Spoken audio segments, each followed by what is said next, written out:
പൊക്കോ. എല്ലാവർക്കും wings and ടെയിൽസിൻ്റെ പുതിയൊരു വീഡിയോയിലേക്ക് സ്വാഗതം. അപ്പോൾ നമ്മൾ ഇന്നത്തെ വീഡിയോയുടെ വിഷയം എന്ന് പറഞ്ഞാൽ, നമ്മൾ ഇൻഡോറായിട്ട് ബേഡ്സിനെ വളർത്തുന്ന സമയത്ത് നമ്മൾ അരുമപക്ഷികൾ വീടിനകത്ത് വളർത്തുന്നതുകൊണ്ട് നമുക്ക് ആരോഗ്യപരമായിട്ട് എന്തെങ്കിലും പ്രശ്നങ്ങളുണ്ടോ, അത് ഇവരുടെ പൊടിയൊക്കെ നമുക്ക് അലർജിക്കോ ആസ്മയ്ക്കൊക്കെ കാരണമാകുമോ? ഇനിയിപ്പോൾ അലർജി ആസ്മ ഉള്ളവർ നമ്മുടെ വീട്ടിലുണ്ട്, നമ്മൾ അരുമപക്ഷികൾ വളർത്തുന്നുണ്ടെങ്കിൽ നമ്മൾ നിർബന്ധമായിട്ട് അറിഞ്ഞിരിക്കേണ്ടത്, നമ്മൾ ചെയ്തിരിക്കേണ്ടതായ കുറച്ച് കാര്യങ്ങളുണ്ട്. അവയൊക്കെയാണ് ഇന്നത്തെ വീഡിയോയിൽ നമ്മൾ ചർച്ച ചെയ്യാൻ വേണ്ടി പോകുന്നത്. അപ്പോൾ നമുക്ക് നേരിട്ട് വീഡിയോയിലേക്ക് തന്നെ പോവാം. അപ്പോൾ നമ്മൾ പറഞ്ഞ പോലെ തന്നെ ബേഡ്സിൻ്റെ അലർജിയുടെ പ്രശ്നം നോക്കുകയാണെങ്കിൽ 2 ടൈപ്പ് ബേഡ്സുകളുണ്ട്.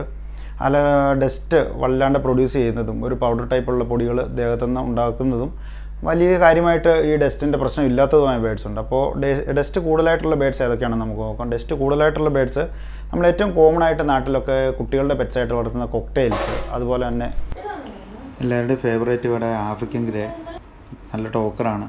അതുപോലെ തന്നെ കൊക്കാറ്റോ എല്ലാവർക്കും ഇഷ്ടമുള്ള ബേഡാണ്, പ്ലേഫുള്ളാണ്. അതുപോലെ തന്നെ നമ്മുടെ ആമസോൺ പാരറ്റ് നല്ല ടോക്കറാണ്. ഇവരൊക്കെ നല്ല ഹൈലി ഡസ്റ്റി ടൈപ്പ് ബേഡ്സാണ്.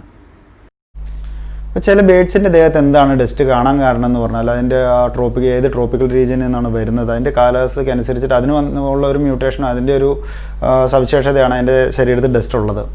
അപ്പോൾ ഡസ്റ്റ് എന്ന് പറഞ്ഞു കഴിഞ്ഞാൽ സംഭവം ബേഡ്സിന് അത് ഹെൽപ്ഫുള്ളാണ്. അപ്പോൾ ഡസ്റ്റ് ഉള്ള ബേഡ്സിന് അവർക്ക് അവരുടെ ഫെദറിൻ്റെ ഷൈനിങ്ങിനും അതുപോലെ തന്നെ അത് വാട്ടർ പ്രൂഫായിട്ട് നിൽക്കാനൊക്കെയാണ് ഈ ഡസ്റ്റ് കൊണ്ട് അവർക്ക് സഹായകരമായ കാര്യങ്ങൾ. ബേഡ്സിനൊക്കെ വളർത്തുന്നവർ, ഇൻഡോറൊക്കെ വളർത്തുന്നവർ നിർബന്ധമായിട്ട് സ്വയം ഒന്ന് ചെക്ക് ചെയ്ത് നോക്കുക. അവർക്ക് ഈ പറയുന്ന പോലെ എന്തെങ്കിലും ബ്രീത്തിങ് ഡിഫിക്കൽട്ടീസ്, ശ്വാസം വലിക്കാനുള്ള ബുദ്ധിമുട്ടുകളോ അങ്ങനെ എന്തെങ്കിലും പ്രശ്നങ്ങൾ, അതുപോലെ തന്നെ തുടർച്ചയായിട്ട് കഫ്, കോൾഡ് ഇങ്ങനത്തെ പ്രശ്നങ്ങൾ വരുന്നുണ്ടോ, തൊണ്ടയ്ക്ക് ഈ സോർ ത്രോട്ട് അങ്ങനെ എന്തെങ്കിലും പ്രശ്നങ്ങൾ, തൊണ്ടയ്ക്ക് ചൊറിച്ചിൽ അങ്ങനത്തെ എന്തെങ്കിലും പ്രശ്നങ്ങൾ വരുന്നുണ്ടോ, അതുപോലെ തന്നെ ഒരു ചെസ്റ്റ് ടൈറ്റ്നസ്, ഒരു ഹെവി ചെസ്റ്റ് അല്ലെങ്കിൽ നമുക്ക് ബ്രീത്ത് ചെയ്യുന്ന സമയത്തുള്ള ഒരു ബുദ്ധിമുട്ടും, ഒരു ചെസ്റ്റിനകത്ത് എന്തെങ്കിലും ഡിസ്കംഫോർട്ട് തോന്നുന്നുണ്ടോ, ശരീരത്തിൽ എവിടെയെങ്കിലും ചൊറിച്ചിൽ, ഒരു അലർജി പോലെ എന്തെങ്കിലും പ്രശ്നങ്ങളൊക്കെ തോന്നുന്നുണ്ടോ, ഇതായിരിക്കണം എന്ന് നിർബന്ധമല്ല. പക്ഷേ ഈ ബേഡ്സിനെ വളർത്തുന്നവർ ഇങ്ങനത്തെ എന്തെങ്കിലും സിംറ്റംസ് കാണിച്ചാൽ നിർബന്ധമായിട്ടും ഒരു മെഡിക്കൽ ഒരു സപ്പോർട്ട്, ഒരു ഡോക്ടറിൻ്റെ അഡ്വൈസ് തീർച്ചയായിട്ടും തേടേണ്ടതാണ്. കാര്യം ഈ ബേഡ്സിൻ്റെ ഡസ്റ്റ് നമ്മൾ ഇൻഡോർ വെക്കുന്ന സമയത്ത് അത് നമുക്ക് തീരെ വിസിബിൾ അല്ലാത്ത പോലെ ഡസ്റ്റ് ഉണ്ട്.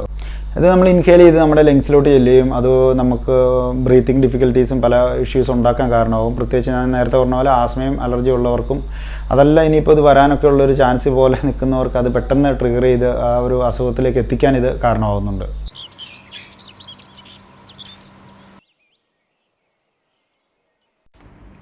ഇനി നമുക്ക് ശ്രദ്ധിക്കേണ്ടത് ഈ ഡസ്റ്റിൻ്റെ പ്രശ്നം അത് മാക്സിമം എങ്ങനെ ഒഴിവാക്കുക എന്നുള്ളതാണ്. ആദ്യത്തെ സ്റ്റെപ്പ്, ഒന്നാമതായിട്ട് നമ്മൾ ചെയ്യേണ്ട കാര്യം എന്ന് പറഞ്ഞാൽ, നമ്മളൊരു ബേഡിനെ ചൂസ് ചെയ്യുന്ന സമയത്ത് തന്നെയാണ്. അപ്പോൾ നമ്മുടെ പ്രീവിയസ് വീഡിയോയിൽ ഇതിനെപ്പറ്റി ഡീറ്റെയിൽ ആയിട്ട് പറഞ്ഞിട്ടുണ്ടായിരുന്നു. അപ്പം നമുക്ക് നമ്മുടെ ഹെൽത്ത് ഇഷ്യൂവും കാര്യങ്ങളൊക്കെ അറിഞ്ഞിട്ട് ഒരു ബേഡിനെ ചൂസ് ചെയ്യുന്നതിന് മുൻപായിട്ട് തന്നെ ചിന്തിക്കണം ഇത് നമുക്ക് പറ്റുന്ന ബേഡാണോ എന്ന്. അപ്പോൾ നമ്മൾ ബേഡിനെ ഇൻഡോർ വളർത്തുന്നവർ നിർബന്ധമായിട്ടും എൻ്റെ ഒരു റെക്കമെൻഡേഷനാണ്, നമ്മൾ വീടിനകത്ത് ബേഡിനെ തന്നെ എല്ലാ പെറ്റ്സ്, ക്യാറ്റോ എന്തെങ്കിലും ആയിക്കോട്ടെ, ഒരു പെറ്റ്സിനെ വളർത്തുന്നവർ വീട്ടിൽ നിർബന്ധമായിട്ടും എന്തെങ്കിലും ടൈപ്പിലുള്ളൊരു എയർ പ്യൂരിഫയർ അല്ലെങ്കിൽ എയർ ഫിൽറ്റേഴ്സ് യൂസ് ചെയ്യേണ്ടതാണ്. അപ്പോൾ ഏറ്റവും റെക്കമെൻഡഡ് ആയിട്ട് എനിക്ക് പറയാൻ വേണ്ടി പറ്റുന്നതെന്ന് പറഞ്ഞാൽ, നല്ലൊരു ഹെപ്പ ഫിൽറ്ററുള്ള പ്യൂരിഫയർ ആണെങ്കിൽ നമ്മുടെ ഒരു ഹെൽത്ത് വൈസ് നമ്മൾ വല്ലാണ്ട് സേഫ് ആവും.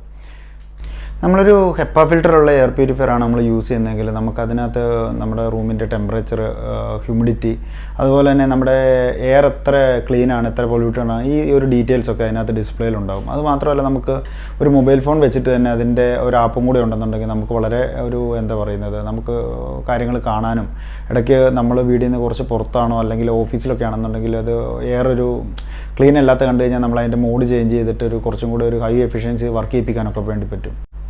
നമ്മളിങ്ങനെ ഒരു പ്യൂരിഫയറൊക്കെ യൂസ് ചെയ്ത് കഴിയുമ്പോഴാണ് നമുക്ക് മനസ്സിലാകുന്നത്, അത് അതിൻ്റെ ഫിൽറ്ററൊക്കെ ഒന്ന് അഴിച്ച് ക്ലീൻ ചെയ്യുമ്പോഴാണ് നമുക്ക് മനസ്സിലാകുന്നത്, ഓഹോ ഇത്രയൊക്കെ ഡസ്റ്റ് ഉണ്ടായിരുന്നു വീട്ടിൽ, അല്ലെങ്കിൽ നമ്മുടെ റൂമിനകത്തൊക്കെ എയറൊക്കെ ഇത്ര പൊല്യൂട്ടഡ് ആയിരുന്നു. ഇത് നമ്മൾ വിഷ്വലി നോക്കുമ്പോൾ കുഴപ്പമൊന്നുമില്ലല്ലോ, പക്ഷേ ഇത്രയും പൗഡർ ഫോം ആയിട്ടുള്ള ഒരു പാർട്ടിക്കിൾസൊക്കെ ഈ എയറുകളിലൊക്കെ ഉണ്ടായിരുന്നു എന്നുള്ളത് നമുക്ക് ആ ഒരു ഫിൽറ്റർ ക്ലീൻ ചെയ്യുമ്പോഴേ മനസ്സിലാകത്തുള്ളൂ. എൻ്റെ അടുത്ത് 2 ഫിൽറ്ററുണ്ട്, ഒരു നോർമൽ ഫിൽറ്ററുള്ള ഒരു പ്യൂരിഫയറും ഉണ്ട്, അതുപോലെ തന്നെ ഒരു ഹെപ്പ ഫിൽറ്ററുള്ള ഒരു പ്യൂരിഫയറും ഉണ്ട്. അപ്പോൾ ഞാൻ 2 പ്യൂരിഫയർ നിങ്ങളെ ഒന്ന് കാണിച്ചു തരാം. അപ്പോൾ ഇതാണ് ഞാൻ ഉപയോഗിക്കുന്ന ഒരു സാധാരണ ഒരു എയർ പ്യൂരിഫയർ, ഒരു എയർ ഫിൽറ്ററാണ്, പാനസോണിക്കിൻ്റെ ആണ്. ഇതെങ്ങനെയാണ് പ്രവർത്തിക്കുന്നത്, ഇതുകൊണ്ടുള്ള ഒരു ഗുണങ്ങൾ എന്താണെന്ന് ഞാൻ ചെറുതായിട്ടൊന്ന് കാണിച്ചു തരാം. നമ്മളതിൻ്റെ ആ ഫ്ലാപ്പ് ഊരിയെടുത്ത്, ഇപ്പോൾ ഈ കാണുന്നതാണ് എൻ്റെ ഫിൽറ്റർ, അത് ഭയങ്കര പൊടിയൊക്കെ ആയിട്ടിരിക്കുന്ന കാണുന്നുണ്ടോ. ഞാൻ നിങ്ങളെ കാണിക്കാൻ വേണ്ടി ആ ഫിൽറ്റർ ഒന്ന് ഊരിയെടുത്തതാണ്. ആ ഫിൽറ്ററിൽ ഒരു പൗഡർ പോലെ കാണുന്നുണ്ടോ. ഇത് ഒരാഴ്ച മുൻപ് ക്ലീൻ ചെയ്തിട്ടേ ഉള്ളൂ ഈ ഫിൽറ്റർ. ഒരാഴ്ച കൊണ്ടാണ് അതിനകത്ത് വീണ്ടും ഇത്രയും പൊടിയായത്. സംഭവം വീഡിയോ കാണുന്നതിലും പൊടിയുണ്ട് കേട്ടോ. ഇതുകൊണ്ട് കൈ കൊണ്ടൊന്ന് തൂത്ത് നോക്കുമ്പോൾ കണ്ടോ, ഒരു ലെയർ പോലെ പൊടി മാറുന്നുണ്ട്. നല്ല കട്ടിയായിട്ട് തന്നെ അതിൽ ഈ പൊടി അടിച്ചിട്ടുണ്ട്. നമുക്കിതിനൊന്ന് വാക്വം ക്ലീനർ കൊണ്ടൊന്ന് ക്ലീൻ ചെയ്ത് നോക്കാം. ഇത് ക്ലീൻ ചെയ്യുമ്പോഴാണ് നിങ്ങൾക്ക് അതിൻ്റെ ഒരു ഫിൽറ്ററിൻ്റെ ഒരു ഒറിജിനൽ കളറ് മനസ്സിലാകത്തുള്ളൂ. അതിനകത്ത് അന്നേരം എന്തോരം പൊടിയുണ്ടെന്ന് മനസ്സിലാകത്തുള്ളൂ. ഇത് കണ്ടോ, അത് അത്രയും ബ്ലാക്ക് കളറിലോ, അതാണ് അതിൻ്റെ ഒരു ഒറിജിനൽ കളറ്. നമ്മൾ വിഷ്വലി നോക്കുമ്പോൾ ഈ എയർ നല്ല ക്ലീനായിട്ട് തോന്നുന്നു, ഇങ്ങനെ പൊടിയൊന്നും പാറി കളിക്കുന്ന കാണാറില്ല. അപ്പോൾ ഇത് എനിക്ക് തോന്നുന്നു നമ്മുടെ ഒരു കണ്ണിൽ നോക്കിയാൽ കാണാൻ പറ്റിയല്ലാത്ത അത്രയും ഒരു ചെറിയ സൈസിലുള്ളൊരു പാർട്ടിക്കിൾസാണ് ഈ സംഭവം. അപ്പോൾ നമ്മളിങ്ങനെ ഒരു ഫിൽറ്റർ വെച്ചില്ലെങ്കിൽ നമുക്ക് ഒരിക്കലും ഇങ്ങനെ ഒരു സംഭവം മനസ്സിലാകത്തില്ല. ഇതുണ്ട് ക്ലീൻ ചെയ്തിട്ട് അത് എത്ര ഭംഗിയായിട്ട് ഇരിക്കുന്നുണ്ടോ. അപ്പോൾ ഒന്ന് ആലോചിച്ച് നോക്കിയാൽ ആ വൈറ്റ് കളർ ഇപ്പോഴുള്ള ഒറിജിനൽ കളർ ഒന്ന് കമ്പയർ ചെയ്ത് നോക്കിയാൽ അറിയാം ഇത്രയും പൊടി ഉണ്ടാവും ഒരു ബേഡ്സ് നമ്മൾ വീടിനകത്ത് വളർത്തുമ്പോൾ. ഇതാണ് ഞാൻ പറഞ്ഞ നമ്മുടെ ആ ഹെപ്പ ഫിൽറ്റർ സിസ്റ്റം ഉള്ള പ്യൂരിഫയർ. ഇത് സിയോമി കമ്പനിയുടെ ഒരു S2 എന്ന് പറഞ്ഞ ഒരു പ്യൂരിഫയറാണ്. ഇത് നമ്മൾ പറഞ്ഞ പോലെ തന്നെ മൊബൈൽ ആപ്പിനകത്ത് കണ്ട പോലെ തന്നെ നമുക്കിതിൻ്റെ ഡിസ്പ്ലേ, ഒരു ചെറിയ ഡിസ്പ്ലേ ഉണ്ട്. അതിനകത്ത് നമ്മൾ ഈ റൂം ടെമ്പറേച്ചർ, ഹ്യൂമിഡിറ്റി, അതുപോലെ എയർ എത്ര ക്ലീനാണ്, ഈ ഒരു ഡീറ്റെയിലൊക്കെ നമുക്ക് കാണാൻ വേണ്ടി പറ്റുന്നുണ്ട്. ഈ ഒരു ഹെപ്പ ഫിൽറ്റേഴ്സിനകത്ത് അവർ യൂസ് ചെയ്യുന്ന ഒരു പ്യൂരിഫയർ എന്ന് പറഞ്ഞാൽ ഒരു വളരെ തിന്നായിട്ടുള്ളൊരു മെഷാണ് യൂസ് ചെയ്യുന്നത്. അതൊരു ഹൈ എഫിഷ്യൻസി പ്യൂരിഫയർ ആണ്. അപ്പോൾ നമ്മുടെ ഒരു സാധാ ഒരു ഫിൽട്രേഷനകത്ത് തന്നെ ഇത്രയും പൊടിയൊന്ന് ക്ലിയർ ചെയ്തെടുക്കാമെങ്കിൽ ഇവർ കമ്പനി റെക്കമെൻഡ് ചെയ്യുന്ന പോലെ ഒരു 99% ഡസ്റ്റ് ഇതിനകത്ത് നിന്ന് ക്ലിയർ ആകുക തന്നെ ചെയ്യും. അടുത്ത ഏറ്റവും ഇമ്പോർട്ടൻ്റ് ആയിട്ടുള്ളൊരു കാര്യമാണ് ബേഡ്സിന് ബാത്ത് കൊടുക്കുക എന്നുള്ളത്. നമുക്ക് പലരും പല രീതിയിൽ കൊടുക്കാറുണ്ട്. ഞാനിപ്പോൾ ഒരു ചെറിയൊരു ഷവർ പോലുള്ളൊരു സംഭവം വെച്ചിട്ട് അങ്ങനെയാണ് ഇതിന് ബാത്ത് കൊടുക്കുന്നത്. കാര്യം ഇവന് അതാണ് കംഫർട്ടബിൾ. ചിലവർ ബേസിനകത്ത് വെള്ളം വെച്ച് കൊടുക്കാം, ചിലവർക്ക് കേജിനകത്ത് എന്തെങ്കിലും ഒരു ചെറിയ പാത്രത്തിനകത്ത് വെള്ളം വെച്ച് കൊടുക്കാം.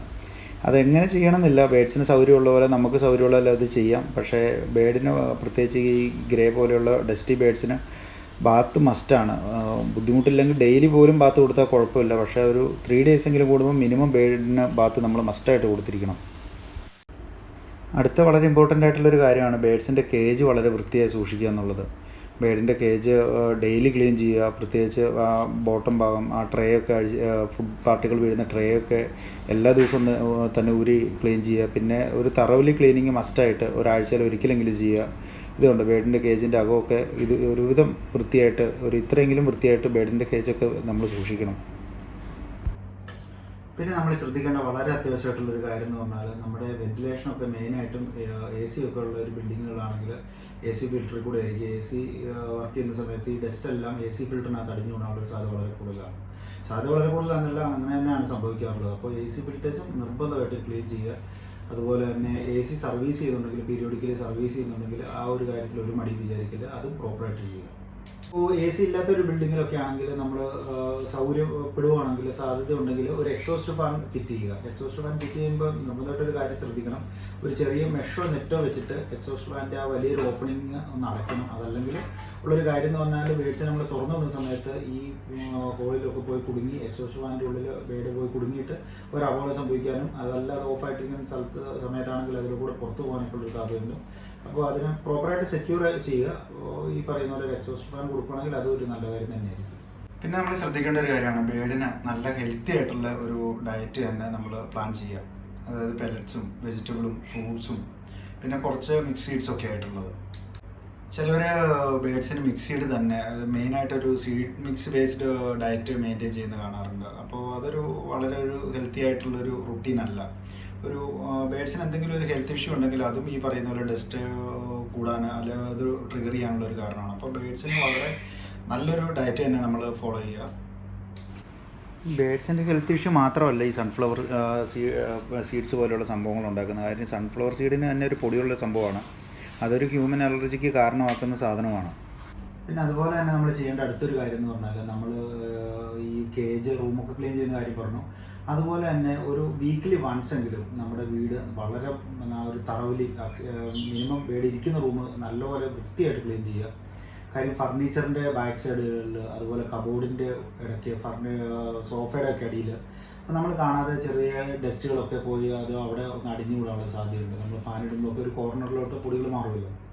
അപ്പോൾ ഈ ഫർണിച്ചറൊക്കെ നല്ലപോലെ തുടയ്ക്കുക. ഈ കാണാത്ത, നമ്മൾ പെട്ടെന്ന് നമ്മൾ ക്ലീനിങ് പെടാത്ത ഈ പറഞ്ഞ പോലെ സോഫയുടെ അടിയോ ഇങ്ങനെയുള്ള സാധനങ്ങളൊക്കെ ഒന്ന് മാറ്റി നല്ല വൃത്തിയായിട്ട് തുടച്ച് ക്ലീൻ ചെയ്യുക. കാര്യം എന്ന് പറഞ്ഞു കഴിഞ്ഞാൽ ഈ ഒരു പൊടികളൊക്കെയാണ് നമ്മൾ ഫാൻ ഇടുമ്പോഴും AC ഇടുമ്പോഴൊക്കെ എന്താണ് പറയുന്നത്, വായു കലർന്നിട്ട് നമ്മൾ അത് ബ്രീത്ത് ചെയ്യാനാണ് വരുന്നത്. അപ്പോൾ ഒരു വീക്ക്ലി വൺസ് ഒരു തറവലി ക്ലീൻ ചെയ്യുക. പിന്നെ നമ്മൾ ശ്രദ്ധിക്കേണ്ട ഒരു കാര്യമാണ്, ഈ നമ്മൾ വീടിനകത്തൊക്കെ മാറ്റ് കാർപ്പറ്റൊക്കെ ഉപയോഗിക്കുന്നുണ്ട്. മാക്സിമം പറ്റുവാണെങ്കിൽ നമ്മൾ ഈ പെറ്റ്സിനെയൊക്കെ വളർത്തുന്നുണ്ടെങ്കിൽ ഈ ഒരു മാറ്റ് കാർപ്പറ്റ് ഉപയോഗിക്കുന്ന പരിപാടികളൊന്നും ഒഴിവാക്കാൻ പറ്റുവാണെങ്കിൽ ഒഴിവാക്കുക. അസുഖകരമായിട്ടുള്ള ഒരു ബുദ്ധിമുട്ടൊന്നും ഇല്ലെങ്കിൽ മാറ്റ് കാർപ്പറ്റുകളൊക്കെ ഒഴിവാക്കുന്നത് അറ്റ്ലീസ്റ്റ് പെറ്റിനെ സൂക്ഷിക്കുന്ന റൂമിൽ നിന്നെങ്കിലും ഇതിനൊക്കെ ഒന്ന് ഒഴിവാക്കുക.